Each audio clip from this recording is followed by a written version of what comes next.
सबसे महत्वपूर्ण वस्तु जिसे असम ने देश को ऐतिहासिक अतीत में उपहार में दिया था, वो रेशम के अलावा और कोई नहीं है।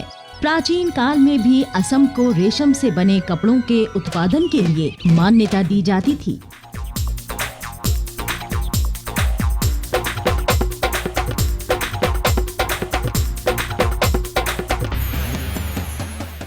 तीसरी शताब्दी ईसा पूर्व में लिखी गई अर्थशास्त्र पुस्तक में कौटिल्य ने असम के रेशमी कपड़ों के बारे में उल्लेख किया था।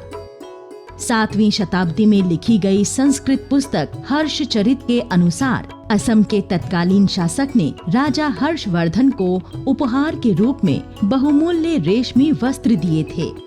असम में मुख्य रूप से 3 विभिन्न प्रकार के रेशम का उत्पादन होता है: मोगा सिल्क, पट सिल्क और era silk. Moga and silk का रंग सोने की तरह होता है और ये केवल असम में पाया जाता है। असम के लड़के और लड़कियों के लिए बिहू नृत्य करने के लिए मोगा कपड़े पहनना एक फैशन है।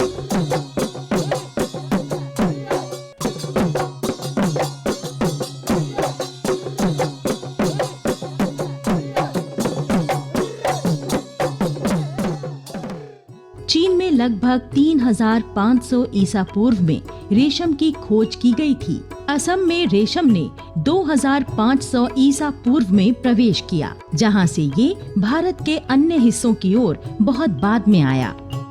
रेशम असम की सभी सांस्कृतिक परंपराओं के साथ निकटता से जुड़ा हुआ है। असम में सेरीकल्चर एक प्रमुख कुटीर उद्योग है। असम के ग्रामीण लोगों के लिए रेशम उत्पादन आर्थिक विकास बनाने वाली एक महत्वपूर्ण घरेलू गतिविधि है।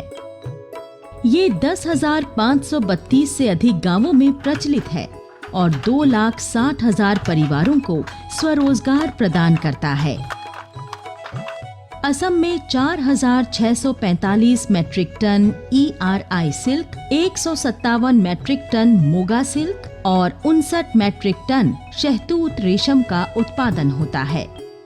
भारत के कुल रेशम उत्पादन में से असम 95% मोगा एंड सिल्क और 65% एरी एंड सिल्क का उत्पादन करता है। असम में रेशम के कीड़ों के लिए विभिन्न प्रकार के पौधे उपलब्ध हैं। मोगा सिल्क के लिए 1453 हेक्टेयर भूमि, एरी के लिए 825 हेक्टेयर और शहतूत के लिए 720 हेक्टेयर भूमि ऐसे बागान के लिए उपलब्ध हैं। तसर के लिए प्रचुर मात्रा में जंगली ओक के पेड़ हैं। रेशम कीट का जीवन चक्र अंडे से शुरू होता है। अंडे सेने के बाद कीड़े निकलते हैं। इस अवस्था में रेशम के कीड़े बहुत जल्दी बढ़ते हैं। वे पेड़ की पत्तियों पर भोजन करते हैं और अगले चरण में जाने से पहले लगभग 1 महीने तक बड़ी मात्रा में खाते हैं। अगले चरण में रेशम के कीड़े अपने शरीर के चारों ओर एक सुरक्षात्मक कमरे के रूप में कोकून बनाने लगते हैं। फिर अगले चरण में वे किसी भी तरह की गति बनाए बिना कोकून के अंदर रहते हैं।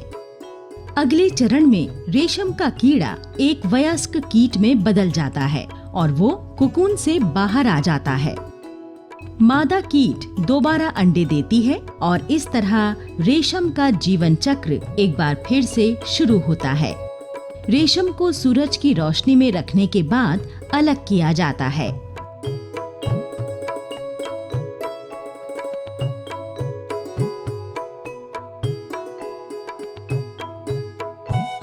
कोकून से रेशम निकलने की विधि को रेशम का प्रसंस्करण कहा जाता है।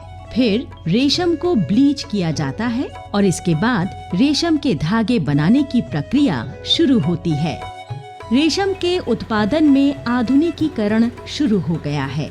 आधुनिक तकनीक का सकारात्मक प्रभाव आज के रेशम उद्योग में देखा जा रहा है और सरकार के प्रयासों ने भी असम में सेरीकल्चर के विकास में एक महत्वपूर्ण भूमिका निभाई है। कंप्यूटर ग्राफिक्स का उपयोग पैटर्न डिजाइन करने में किया जाता है। आमतौर पर डिजाइन में परंपरा और आधुनिकता का मिश्रण होता है। बुनाई करघे वही हैं जो परंपरा में थे, लेकिन दक्षता बढ़ाने के लिए पंच कार्ड का उपयोग उनके साथ जोड़ा जाता है। सियालकुची एक शहर है जो रेशम उद्योग का एक प्रमुख केंद्र है। सियालकुची पूर्व के मैनचेस्टर के रूप में जाना जाता है। रेशम खरीदने के लिए विभिन्न स्थानों और यहाँ तक कि विदेशों से भी कई लोग इस स्थान पर आते हैं। I think it's a good product to do cushions and all the वास्तव में ये कुशन कवर आदि बनाने के लिए बहुत अच्छा उत्पाद है। ये थोड़े मोटे होते हैं और बहुत सुंदर होते हैं। So, but it's a very beautiful product, and I think it can be very well sold all over the world. Hi, my name is Tim. I'm from Singapore. मैं सिंगापुर से आया हूँ। ये एक शानदार अनुभव है। रेशम के कीड़े, शहतूत के पेड़, कोकून को उबालने और धागे की निकासी, मैंने पहले कभी ऐसा कुछ नहीं देखा। I haven't seen something like this before. Mahatma Gandhi ने भी इस जगह का दौरा किया था और यहाँ के बुनकरों को देखने के बाद कहा था, असमिया महिला अपने करघों पर सपने बुनती है। वो असम में उत्पादित रेशम के कपड़ों की सुंदरता से बहुत प्रभावित हुए थे।